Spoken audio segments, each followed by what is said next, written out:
Hello दोस्तों, स्वागत है आप सभी का मेरे यूट्यूब चैनल लक्ष्य बोध के गुरुजी पर।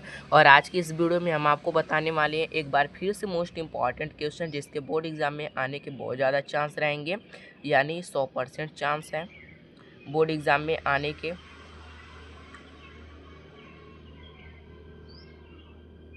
आपको 100% यह बोर्ड एग्जाम में देखने को मिलेगा।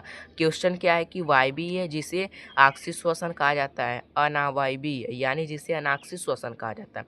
इन दोनों में अंतर पूछता है बोर्ड एग्जाम में, 4 नंबर का पूछता है, तो आपको इस पर ज़्यादा फोकस करना है क्योंकि आ गई तो आपका 4 नंबर मिस तो नहीं होगा। मैं आपको समझाता हूँ। आक्सीय का मतलब क्या होता है? ऑक्सीजन, यानी ऐसा श्वसन जिसमें ऑक्सीजन की क्या हो आवश्यकता हो उसे क्या कहा जाता है? आक्सीय श्वसन कहा जाता है।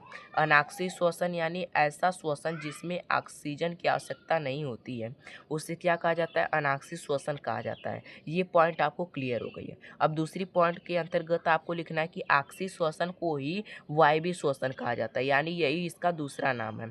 और अनाक्सीय श्वसन को अवायवीय श्वसन कहा जाता है, यही इसका क्या दूसरा नाम है, यानी दोनों का अलग अलग नाम है।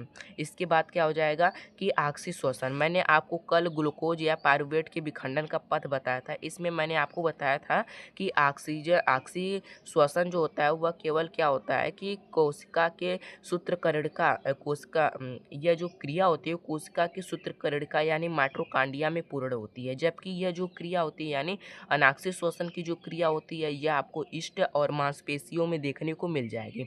दोनों में आपको अनाक्सीय श्वसन देखने को मिल जाएगा, लेकिन जो ऑक्सीय श्वसन होगा यह केवल आपको माइटोकॉन्ड्रिया में ही पूर्ण होती हुई दिख जाएगी। और ऑक्सीय श्वसन में क्या होता है कि ऑक्सीय श्वसन का जो अंतिम उत्पाद होता है वह आप देख सकते हैं कि ऑक्सीय श्वसन इकाई में होता है और इसका अंतिम उत्पाद CO2 जल और क्या होता है? ऊर्जा होता है। लेकिन अनाक्सीय श्वसन का अंतिम उत्पाद आप लोग देख सकते हैं, यह भी अनाक्सीय श्वसन का उदाहरण है, यह भी अनाक्सीय श्वसन का उदाहरण है। यानी आपको C2H5 या CO2 ऊर्जा, लैक्टिक अम्ल और ऊर्जा देखने को मिल सकते हैं। यानी अनाक्सीय श्वसन के अंतिम उत्पाद ये हो सकते हैं और ऑक्सीय श्वसन के अंतिम उत्पाद ये हो सकते हैं। आपको इन पर फोकस करना होगा। इसके बाद क्या हो जाएगा कि आपको यहाँ तक चीज़ें समझ में आ गई होगी, यानी आपको 4 से 5 पॉइंट से ही इसके अंतर्गत लिखना है। कौन कौन सा लिखना है कि ऑक्सीय श्वसन को कौन सा श्वसन कहा जाता है? वायवीय श्वसन कहा जाता है। वहीं अनाक्सीय श्वसन को अनावायवीय श्वसन कहा जाता है। ऑक्सीय श्वसन जो होती है वो ऑक्सीजन की उपस्थिति में होती है। अनाक्सीय श्वसन ऑक्सीजन की जो ऑक्सीय श्वसन होता है वो ऑक्सीजन की उपस्थिति में, लेकिन अनाक्सीय श्वसन ऑक्सीजन की अनुपस्थिति में होती है। जो ऑक्सीय श्वसन की क्रिया होती है यह माइटोकॉन्ड्रियम संपन्न होती है।